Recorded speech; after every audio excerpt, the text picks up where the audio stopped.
इस वीडियो में हम इलाहाबाद हाई कोर्ट ARO का फिजिक्स का रिवीजन करने जा रहे हैं। ठीक है। मेरा खुद पेपर 14 तारीख को इलाहाबाद में सेंटर पड़ा हुआ है। ठीक है। तो चलिए हम ये फिजिक्स का रिवीजन कर रहे हैं। जो इम्पोर्टेंट है बस मैं वो बोलूँगा, ये आप सुन भी सकते हैं। अगर नोट्स बनाना नोट्स बना सकते हैं, बस इतना टाइम है नहीं, अभी आखिरी का टाइम है। तो चलिए स्टार्ट करते हैं। फिजिक्स का जो फादर बोला जाता है वो बोला जाता है न्यूटन को। ठीक है। इनके देखो, पहले तो यूनिट बहुत इंपॉर्टेंट है। यूनिट आप याद कर लीजिए, किसकी यूनिट क्या है और कौन सी स्केलर है, कौन सी वेक्टर है। ये यूनिट जरूर पढ़ लीजिएगा क्योंकि इसमें से क्वेश्चन आना ही आना है। एक क्वेश्चन कोलम्ब का आया था इस RO के पेपर में, फर्स्ट शिफ्ट में 10 तारीख में। ठीक।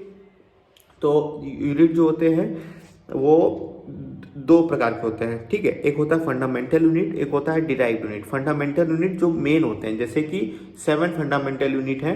दैट इज लेंथ का होता है मीटर, मास का होता है किलोग्राम, टाइम का होता है सेकंड, इलेक्ट्रिक करंट का होता है एम्पेयर, टेम्परेचर का होता है केल्विन, लुमिनस इंटेंसिटी का होता है कैंडेला और अमाउंट ऑफ सब्सटेंस का होता है मोल। दो होते हैं सप्लीमेंट्री यूनिट्स होते हैं, दो होते हैं सप्लीमेंट्री यूनिट्स होते हैं। That is plane angle and solid angle. Plane angle का होता है रेडियन और सॉलिड एंगल का होता है स्टेरेडियन। इतना याद कर लीजिएगा आप, स्टेरेडियन। उसके बाद आते हैं मैट्रिक सिस्टम की हम बात करते हैं तो डेसी, सेंटी, मिली, माइक्रो, नैनो, पिको, फेम्टो, एटो, जेप्टो, योक्टो। ठीक है।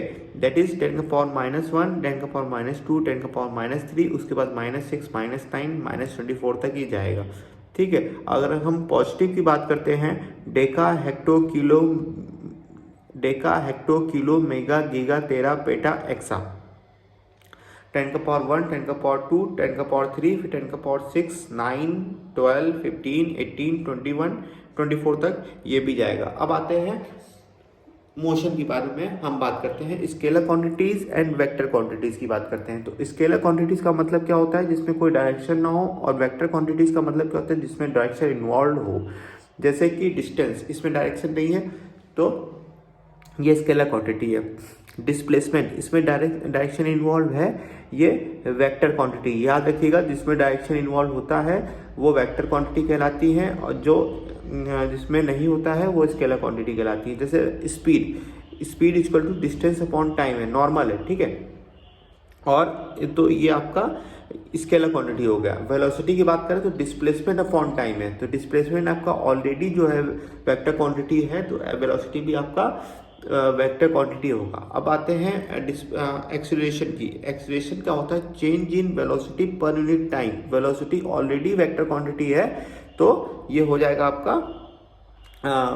Vector quantity. एक्सीलरेशन भी आपका वेक्टर क्वांटिटी हो जाएगा। सर्कुलर मोशन जो होता है, जब आप एक सर्किल के राउंड में घूमते हैं तो उसे सर्कुलर मोशन कहते हैं। सर्कुलर पाथ, उसे सर्कुलर मोशन कहते हैं। और एंगुलर वेलोसिटी होता है, इसको नापने के लिए होता है। ठीक है। अब एंगुलर वेलोसिटी, वेलोसिटी का वर्ड जहां आया समझ लीजिए कि भैया ये वेक्टर क्वांटिटी है। ठीक है। अब होता है Newton law of motion. Newton ने 3 लॉ ऑफ मोशन दिए थे। फर्स्ट लॉ ऑफ मोशन क्या था कि हर एक बॉडी अपनी स्टेट में रहेगा अनटिल आप उसमें कोई एक्सटर्नल फोर्स ना लगाएं। जैसे कि कोई चीज़, फॉर एग्जांपल मैं बोल रहा हूँ, जैसे कि आप कोई गाड़ी, ऐसे कोई बॉल ऐसे जा रही है, आप इसमें से ऐसे फोर्स लगाएंगे तो बॉल टर्न हो जाएगी यहाँ पे। ठीक है। तो वो जो है अपना जो मोशन है, जो चेंज कर रहा है, उसी को इनर्शियल लॉ ऑफ मोशन बोलते हैं। इसे इनर्शियल लॉ ऑफ मोशन भी बोलते हैं। दैट इज, आपको एक और एग्जांपल देते हैं। आप गाड़ी में बैठे हुए हैं, झटके से गाड़ी स्टार्ट हुई, आप पीछे की तरफ चले जाएंगे, ऐसे चले जाएंगे। ठीक है। और अगर मोशन पे है गाड़ी, अगर वो चल रही है और वो ब्रेक लगा देगी तो आप आगे की तरफ चले जाएंगे। इसे बोलते हैं inertia of rest, inertia of motion. ठीक। फिर मोमेंटम क्या होता है, मोमेंटम होता है mass into velocity. Mass into velocity. अब वेलोसिटी क्या है, वेक्टर क्वांटिटीज है, मतलब मोमेंटम आपका क्या हो जाएगा, वेक्टर क्वांटिटीज हो जाएगा। इम्पल्स क्या होता है, change in momentum, change in momentum per unit time. अब ये change in momentum, momentum already vector unit है, तो इम्पल्स क्या हो जाएगा, वेक्टर यूनिट हो जाएगा। ठीक। Newton second law of motion क्या बोलता है, the change in momentum is directly proportional to the force applied on the body. That is Newton second law of motion बोलता है।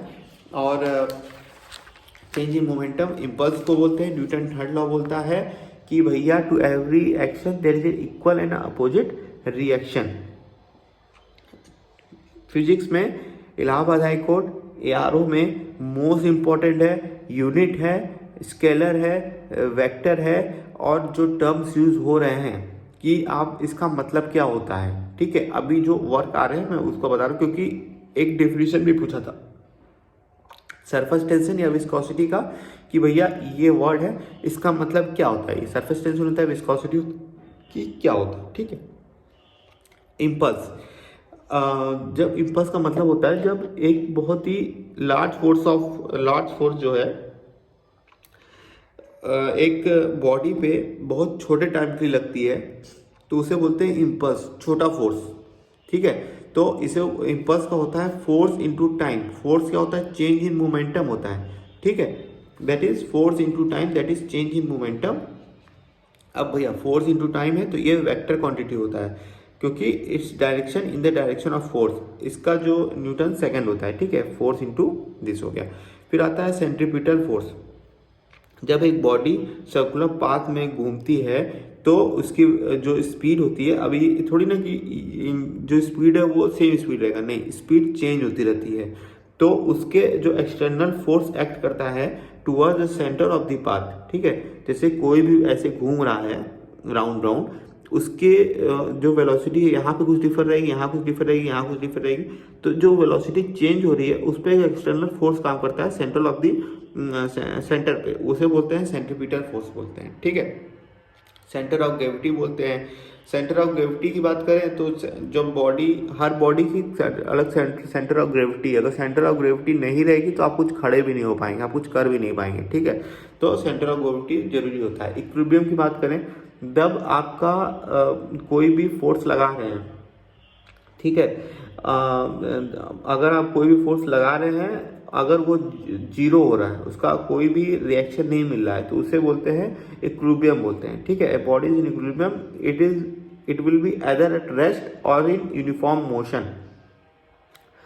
अगर ये स्टैटिक हो गया, अदरवाइज डायनेमिक इक्विलिब्रियम हो गया। ठीक है, तो तीन टाइप्स के होते हैं। स्टेबल इक्विलिब्रियम होते हैं, मतलब आप कुछ भी फोर्स लगाइए वो अपने पोजीशन में दोबारा आ जाएगा, उसे बोलते हैं स्टेबल इक्विलिब्रियम। अनस्टेबल इक्विलिब्रियम किसे बोलते हैं, आप कुछ भी फोर्स लगाएं वो अपनी पोजीशन नहीं गेन करेगा, और जिस साइड में फोर्स लगाएं वो उसी साइड चलता चला जाएगा, तो उसे बोलते हैं अनस्टेबल इक्विलिब्रियम। फिर होता है न्यूट्रल इक्विलिब्रियम। न्यूट्रल इक्विलिब्रियम क्या होता है कि वो अपनी पोजीशन भी रिगेन नहीं करेगा, और जिस टाइप ऑफ फोर्स लगाए हैं अनस्टेबल वाले में उधर भी नहीं जाएगा।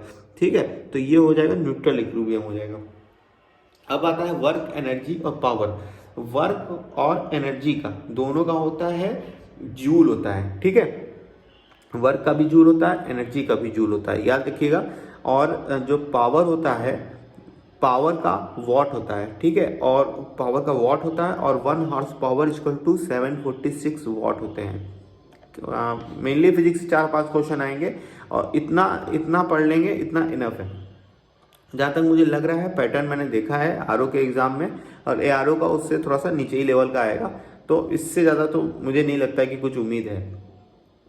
ठीक है, तो वर्क क्या होता है, वर्क जब भी आपके when a body get displace, when a force act on it, work is said to be done. ठीक है, तो इसे वर्क बोलते हैं। जब किसी बॉडी पे कुछ फोर्स अप्लाइड हो रहा है और वो थोड़ा सा इधर खसक गया, इसे वर्क बोलते हैं। Rate of doing work, capacity of doing work is called energy. Energy जो होती है 2 टाइप्स की होती है। ये एनर्जी भी स्केलर यूनिट होता है, वर्क भी स्केलर यूनिट होता है। पोटेंशियल एनर्जी और काइनेटिक एनर्जी। पोटेंशियल एनर्जी और काइनेटिक एनर्जी। काइनेटिक एनर्जी क्या होता है, जो मोशन से एनर्जी जो आती है वो उसके मोशन से जब आ रही है तो उसे काइनेटिक एनर्जी बोलते हैं। ठीक है, हाफ mv² होता है, और पोटेंशियल एनर्जी का mgh होता है। अच्छा, अब कुछ जो मशीन होते हैं वो बताते हैं कि वो किस एनर्जी को किस एनर्जी में कन्वर्ट कर रहे हैं, तो मैं बस वो नाम लूंगा, अब वो देखिएगा। ठीक है, सितार जो होता है वो मैकेनिकल एनर्जी को साउंड एनर्जी में बदलता है। इलेक्ट्रिक मोटर जो होता है वो इलेक्ट्रिक एनर्जी को मैकेनिकल एनर्जी में बदलता है। बैटरी जो होता है वो केमिकल एनर्जी को इलेक्ट्रिक एनर्जी में बदलता है। इलेक्ट्रिक बल्ब जो है, बल्ब पीला वाला, ये तुम्हारा इलेक्ट्रिकल एनर्जी को लाइट एनर्जी और हीट एनर्जी में बदलता है। ट्यूबलाइट जो है तुम्हारा इलेक्ट्रिकल एनर्जी को लाइट एनर्जी में बदलता है। सोलर सेल तुम्हारा सोलर एनर्जी को इलेक्ट्रिकल एनर्जी में बदलता है। लाउड स्पीकर तुम्हारा इलेक्ट्रिकल एनर्जी को साउंड एनर्जी में बदलता है। माइक्रोफोन तुम्हारा साउंड एनर्जी को इलेक्ट्रिकल एनर्जी में बदलता है। कैंडल तुम्हारा केमिकल एनर्जी को लाइट और हीट एनर्जी में बदलता है। डायनेमो तुम्हारा मैकेनिकल एनर्जी को इलेक्ट्रिकल एनर्जी में बदलता है। इसको ध्यान से सुन लीजिएगा, इसी में से फंसेंगे, ठीक। फिर आता है पावर। पावर भी जेम्स वॉट साइंटिस्ट थे, उनके नाम पे इसका SI यूनिट वॉट पड़ा है और 1 horse power equal to 746 watt. अब आते हैं gravitation. Every body attract other body by a force called force of gravitation. इसका मैं बता चुका हूँ। ग्रेविटेशन अगर 2 पॉइंट मासेस है एट द डिस्टेंस r तो फोर्स ऑफ ग्रेविटेशन के बीच जो लगेगा वो लगेगा G, capital G m1 into m2 upon r square, ठीक है। तो G जो होता है वो कांस्टेंट वैल्यू होता है, दैट इज 6.67 इंटू 10 का पावर -11 होता है, ठीक है। Newton metre square upon kg square, ठीक है। अब ग्रेविटी क्या होती है? ग्रेविटेशनल फोर्स ऑफ अर्थ को ग्रेविटी बोला जाता है, ठीक है। इसका 9.8 मीटर पर सेकेंड स्क्वायर इसकी वैल्यू होती है। ये जो मैक्सिमम होता है वो पोल्स पे होता है और मिनिमम जो होता है ये इक्वेटर पे होता है। ये ध्यान रखिएगा, मैक्सिमम पोल्स पे होता है और मिनिमम इक्वेटर पे होता है, ठीक है। और अगर जो एंगुलर वेलोसिटी है अर्थ की 17 टाइम्स हो जाएगी तो आप समझिए कि आपका जो वेट है वो वेटलेस हो जाएगा आपकी बॉडी, ठीक है। एंगुलर वेलोसिटी अगर 17 टाइम्स हो जाएगी तो आपका जो बॉडी का वेट है वो वेटलेस हो जाएगा। अब जो घूमते हैं सैटेलाइट जो घूमते हैं वो ऑर्बिटल स्पीड से घूमते हैं, ऑर्बिटल वेलोसिटी से। तो orbital speed of A satellite जो घूमती है वो 7.9 किलोमीटर होती है पर सेकेंड, ठीक है। एस्केप वेलोसिटी क्या होता है? जब हम ऑर्बिटल स्पीड को इंटू 2 टाइम्स मल्टीप्लाई करवा देंगे तो ये अपने ऑर्बिट छोड़ के निकल जाएगा, ठीक है। ऑर्बिट छोड़ के निकल जाएगा, इसी को बोलते हैं एस्केप वेलोसिटी बोलते हैं। प्रेशर, प्रेशर जो होता है वो फोर्स बाई एरिया होता है, फोर्स बाई एरिया होता है। इसका यूनिट होता है पास्कल, ठीक है। ये भी स्केलर यूनिट होता है। इसको जो नापने का सिस्टम है वो बैरोमीटर है। जो एटमॉस्फेरिक प्रेशर वो इससे नापा जाता है, ठीक। इसके बाद आता है फ्लोटेशन। जो बॉडी जो है लिक्विड के ऊपर फ्लो करती है उसी को बोलते हैं, उसी जो फोर्स से जो करती है उसे बुआयंट फोर्स बोलते हैं। अपवर्ड डायरेक्शन जो जैसे force act on a body by the liquid in the upward direction buoyant force बोलते हैं। आर्किमिडीज प्रिंसिपल यही बोला गया है। और इनका जो मेजरमेंट है डेंसिटी को मेजर करने का वो हाइड्रोमीटर है। आप समुद्र में अच्छे से तैर लेंगे in comparison to natural water because density उसकी हाई रहती है। और प्योरिटी ऑफ मिल्क नापने के लिए लैक्टोमीटर है। और जो आइस फ्लोट करता है पानी पे उसका समझिए कि 1/10 ही ऊपर रहता है, बाकी जो 90% वो नीचे ही रहता है, छुपा ही रहता है, ठीक है। सरफेस टेंशन की बात करते हैं। सरफेस टेंशन मतलब आप समझ रहे हैं ना। आप एग्जांपल देखिए, अपनी टेबल में पानी ऐसे एक बूंद ड्रॉप करेंगे तो वो एक एरिया तक ही वो एक सिमटा रहेगा, उस पॉइंट में वो सिमटा रहेगा, उसी को बोलते हैं सरफेस टेंशन। ये प्रॉपर्टी ऑफ लिक्विड है। और विस्कोसिटी जो होता है वो property of liquid and gas दोनों के लिए होता है, लेकिन सरफेस टेंशन सिर्फ प्रॉपर्टी ऑफ लिक्विड है, ठीक है। और ये जो यही क्वेश्चन पूछा था कि जो ये क्वेश्चन आरओ में पूछा था साइंस में कि जो ड्रॉपलेट्स है वो किस चीज़ के कारण वो अपना मिनिमम सरफेस एरिया एक्वायर किया रहता है। तो इसका आंसर था सरफेस टेंशन। विस्कोसिटी का यूनिट यहाँ ध्यान रखिएगा। विस्कोसिटी का यूनिट है डिकापॉइस। और viscosity of gas is much less than of liquid. Solid में कोई विस्कोसिटी नहीं होता है और आइडियल फ्लूइड में विस्कोसिटी की वैल्यू 0 होती है। सिंपल हार्मोनिक मोशन, घंटा जो होता है ऐसे घूमने वाला, ठीक है, वो सिंपल हार्मोनिक मोशन उसे बोलते हैं। फ्रीक्वेंसी को हर्ट्ज बोलते हैं। फ्रीक्वेंसी जो होता है वो आपका हर्ट्ज होता है। उसके बाद लाइट की वेव की बात करते हैं। तो इम्पॉर्टेंट वेव जो है वो है गामा वेव, हम ऊपर से नीचे बता रहे हैं। Gamma wave, X ray, ultraviolet रे, इनविजिबल रे, इंफ्रारेड रे, फिर माइक्रोवेव और लॉन्ग रेडियो वेव, ये होते हैं। Gamma, X ray, ultraviolet, visible, infrared, microwave और रेडियो वेव। वेवलेंथ जो है वो आपका लैम्डा से किए जाते हैं। और जब आप नीचे जैसे जैसे मैं बता रहा हूँ, this is gamma, X ray, ultraviolet, visible, infrared, microwave और रेडियो वेव, इस क्रम में फ्रिक्वेंसी आपकी इंक्रीज हो रही है, वेवलेंथ भी आपका इंक्रीज हो रहा है।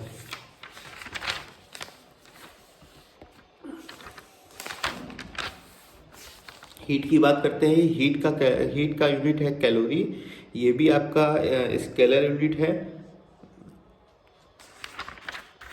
ये भी आपका स्केलर यूनिट है। और इसके बाद आते हैं चेंज ऑफ स्टेट की बात करते हैं। तो चेंज ऑफ स्टेट में हम आपको बताएं कि जैसे सॉलिड, लिक्विड, वेपर है, ठीक है, 3 फॉर्म में होते हैं। तो जब आप सॉलिड को डायरेक्ट वेपर फॉर्म में चेंज करेंगे तो सब्लिमेशन प्रोसेस होता है। वेपर को डायरेक्ट सॉलिड फॉर्म में चेंज करेंगे तो होर फ्रॉस्ट होता है। सॉलिड को लिक्विड में करेंगे तो फ्यूजन होता है या फिर मेल्टिंग होता है। लिक्विड को सॉलिड में करेंगे तो फ्रीजिंग होता है और सॉलिडिफिकेशन बोलते हैं उसे। लिक्विड को वेपर फॉर्म में करेंगे वेपराइजेशन होता है, और वेपर को लिक्विड फॉर्म में करेंगे तो उसे कंडेंसेशन बोलते हैं। ये याद रखिएगा, ये सब टर्म्स याद रखिएगा, टर्म से पूछेगा और कुछ भी नहीं पूछेगा इसमें। लाइट की बात करते हैं। मेरा खुद पेपर है, मैं भी रिविजन ही कर रहा हूँ। तो लाइट की बात करते हैं। लाइट की जो स्पीड ऑफ लाइट है वो मैक्सिमम है वैक्यूम और एयर में, दैट इज 3 × 10⁸ मीटर पर सेकेंड होता है, ठीक है। ये वैक्यूम और एयर में सबसे ज़्यादा होता है। सूर्य से धरती पे रोशनी आने के टाइम में 499 सेकेंड में आ जाता है। लुमिनस बॉडी जो होती है वो जो खुद लाइट प्रोड्यूस करती है उसे लुमिनस बॉडी बोलते हैं, और जो नहीं प्रोड्यूस करती उसे नॉन लुमिनस बॉडीज बोलते हैं। मटेरियल जो होते हैं 3 प्रकार के होते हैं। एक ट्रांसपेरेंट होता है जो मैक्सिमम लाइट अपने अंदर से पास होने देता है। एक ट्रांसलूसेंट होता है जो कुछ रोक देता है, कुछ पास होने देता है। एक ओपेक होता है जो सभी रोक देता है। रिफ्लेक्शन ऑफ लाइट क्या होता है, जैसे कि एक मिरर है उसमें लाइट आ रही है वो पूरा रिफ्लेक्ट कर दिया। रिफ्रैक्शन ऑफ लाइट क्या होता है, रिफ्लेक्शन लाइट रिफ्लेक्ट कर देता है। रिफ्रैक्शन एक मीडियम से दूसरे मीडियम में जाएगा, उसको डेविएशन हो जाता है, उसे बोलते हैं रिफ्रैक्शन, ठीक है। एक होता है डिस्पर्सन। प्रिज्म लीजिए, लाइट दीजिए, वो 7 लाइट में बदल जाएगा, rainbow, that is VIBGYOR, violet, indigo, blue, green, yellow, orange, red.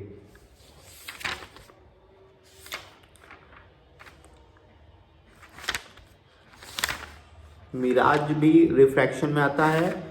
Sparkling of diamond भी रिफ्रैक्शन में आता है। और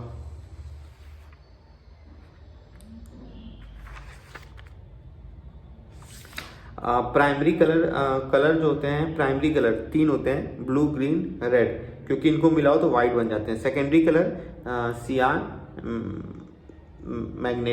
मैजेंटा और येलो, ये 3 कलर जो होते हैं सेकेंडरी कलर होते हैं, क्योंकि इनको भी मिलाओ ये भी बन जाएंगे white. In case of scattering of light is maximum in case of violet colour and minimum in case of red colour, ठीक है। ह्यूमन आई की बात करें, 25 सेंटीमीटर के डिस्टेंस पे अगर आप कुछ देखते हैं तो वो आपकी आँख को नुकसान नहीं करेगा, ठीक है। और 3 टाइप की बीमारियां होती हैं। एक होता है मायोफिया, ये दूर की रोशनी में दिक्कत होती है। एक होता है हाइपरोफिया, ये पास में दिक्कत होता है। एक होता है प्रेसबायोफिया, ये एज की वजह से, मसल्स कमजोर होने की वजह से ये दिक्कत आती है। स्टैटिक इलेक्ट्रिसिटी की बात करें तो इसकी यूनिट होता है कोलम्ब होता है, इसका चार्ज होता है वो कोलम्ब होता है। कंडक्टर जो होता है वो अपने से इलेक्ट्रिसिटी पास करने देता है। इंसुलेटर जो होता है वो रोक देता है। सिल्वर जो होता है वो बेस्ट कंडक्टर होता है। सिल्वर और कॉपर बेस्ट कंडक्टर होता है। इलेक्ट्रिक पोटेंशियल, जब कंडक्टर अपने अंदर से इलेक्ट्रिसिटी पास करता है तो वो कुछ रेजिस्टेंस पैदा करता है उसको फ्लो करते टाइम, ठीक है। तो उसी रेजिस्टेंस को इलेक्ट्रिक पोटेंशियल बोलते हैं। Electric potential difference potential difference भी बोलते हैं, जिसका यूनिट होता है वोल्ट, और ये भी स्केलर क्वांटिटी होता है, ठीक है। एम्पियर भी स्केलर क्वांटिटी होता है। और पोटेंशियल डिफरेंस भी स्केलर क्वांटिटी होता है, ये आप ध्यान रखिएगा। करंट इलेक्ट्रिसिटी एम्पेयर होता है, स्केलर क्वांटिटी होता है, रेजिस्टेंस का ओम होता है, रेजिस्टेंस का ओम होता है, पोटेंशियल डिफरेंस का वोल्ट होता है, इलेक्ट्रिक पावर का वॉट होता है, पावर है तो वॉट होगा, ठीक। Ammeter, voltmeter, galvanometer. Ammeter जो है करंट के लिए होता है, वोल्ट मीटर पोटेंशियल डिफरेंस के लिए होता है, और galvanometer small measure small electric current in circuit को पहचानने के लिए होता है। ट्रांसफार्मर क्या करता है, लो एसी को, लो वोल्टेज एसी को हाई वोल्टेज एसी में कन्वर्ट करता है। डायनेमो क्या करता है, मैकेनिकल को इलेक्ट्रिकल एनर्जी में कन्वर्ट करता है। इलेक्ट्रिक मोटर क्या करता है, इलेक्ट्रिकल एनर्जी को मैकेनिकल एनर्जी में कन्वर्ट करता है। माइक्रोफोन क्या करता है, साउंड एनर्जी को इलेक्ट्रिकल एनर्जी में कन्वर्ट करता है, ठीक है। मैग्नेटिज्म की बात करें, जो मैग्नेटिक प्रॉपर्टी है वो आयरन की ही मैग्नेटिक प्रॉपर्टी है, आयरन ऑक्साइड ही होते हैं, मैग्नेटाइट बोलते हैं उसे, ये ऑक्साइड ऑफ आयरन होते हैं। मैग्नेटिक इंडक्शन की यूनिट याद कर लीजिएगा, हेनरी है, और मैग्नेटिक फ्लक्स का है वेबर, ठीक है। मैग्नेटिक इंडक्शन का हेनरी है, मैग्नेटिक फ्लक्स का वेबर है। अब एटॉमिक एंड न्यूक्लियर फिजिक्स की बात करते हैं। अब पहले तो प्रोटॉन, न्यूट्रॉन और इलेक्ट्रॉन। प्रोटॉन की खोज रदरफोर्ड ने की, न्यूट्रॉन की खोज चैडविक ने की, इलेक्ट्रॉन की खोज थॉमसन ने की। ये मोस्ट इंपॉर्टेंट है, इसमें से आना ही आना है जहाँ तक मुझे लगता है, क्योंकि कुछ क्वेश्चन छोड़े नहीं हैं तो यही सब क्वेश्चन आएंगे। कैथोड रे जो होता है वो इलेक्ट्रॉन के लिए होता है, एनोड रे जो होता है वो प्रोटॉन के लिए होता है, ठीक है। और रेडियो एक्टिविटी जो डिस्कवर किया था वो हेनरी ने किया था, मैडम क्यूरी ने किया था, और पीरी क्यूरी ने किया था, ठीक। और द न्यूक्लियस हैविंग प्रोटॉन्स 83 और मोर जो है प्रोटॉन्स किए रहते हैं, वो अनस्टेबल होते हैं और वही रेडियो एक्टिव होते हैं। अल्फा बीटा गामा रे निकालते हैं, पहले अल्फा बीटा निकलता है, लास्ट में गामा रे निकलता है।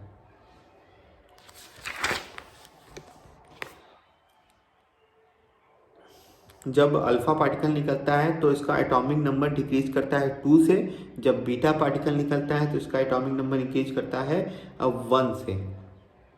न्यूक्लियर फिजन और फ्यूजन, फिजन और फ्यूजन में कंफ्यूजन होता है। फ्यूजन का मतलब होता है एक पार्टिकल हजारों पार्टिकल में टूट जाए। एटम बॉम्ब हिरोशिमा नागासाकी में इसी का प्रयोग किया गया था। U-235 और Pu-239, ये दो याद रखिएगा, U-235 और Pu-239, ठीक।